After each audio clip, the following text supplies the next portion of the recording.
Yollaştı görüşümüzdür. Son açılış oldu. Birinci oyunu bitirdik. Birinci oyunu nəzərə alsın ki, birinci oyunu aldı. Futbolçular gözlediğinden daha yaxşı.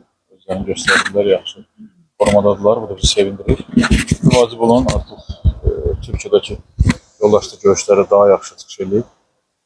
Daha yaxşı formamızı yaxşılaşdırıb. Ən ideal vəziyyətdə olur inşallah. Çox qollar bırakmamız müdafiənin dəyərlisindən qaynaqlanır, yoxsa başqa səbəblər də var? Qol buraxmaq həmişə bir problemdir. Qol buraxmaqla yanaşı yaxşı fürsətlərimiz var, oradan istifadə eləmədik. Amma bugün nəticə mənim üçün o qədər önəmli deyil. Bugün 4-0 utsaydı mənim üçün dəyişən bir şey olmayacaqdı. Vacib olan bugün futbolçuların oyun praktikalarını yaxşılaşdırmaqdır. İlk oyundur. Artıq rəsmi oyunlarda bu məqamlar bizi daha çox narahat edə biləcək, qolları buraxsaq və qol headshotlarına istifadə eləməsək, nə qədər ki yollaşdı görüşləri, nə qədər ki hazırlıq dövrüdür, bu məqamlar təhlükəli deyil.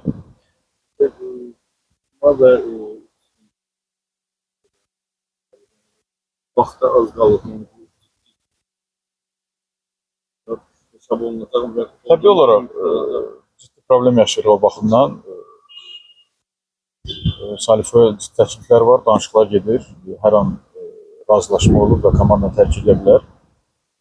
Və bir çox belə deyək, istəyən komandalar Avrokuboklarda iştirak edir və onlara da maraqlıdır ki, Avrokuboklarda onlarda oynasın. Və bizdə oynayacağı halda artıq qrup mərhələsində yalnız oynaya bilər. Hələ ki danışıqlar gedir, görək nə göstərir. Utrecht əvvəl də açıqlamalarında bildirmişdim. Komandan ayrılmaq istəyirdi, bizə transferə çıxartdı.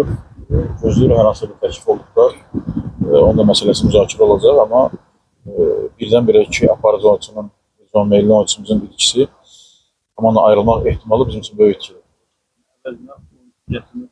Axtarırıq, amma bu qısa müddət ərzində hələ ki problemi həll eləmək asan olmayacaq.